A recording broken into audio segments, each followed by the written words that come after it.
Hiccups यानी कि हिचकी किसी के याद करने से नहीं बल्कि हमारे लंग्स के नीचे प्रेजेंट एक मसल डायफ्राम के इरिटेशन से होती है। कैसे?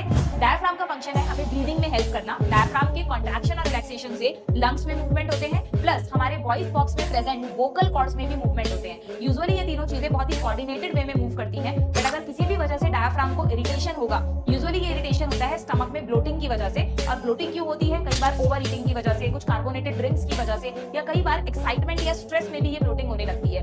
स्टमक की ब्लोटिंग डायफ्राम को ऊपर की तरफ पुश करती है।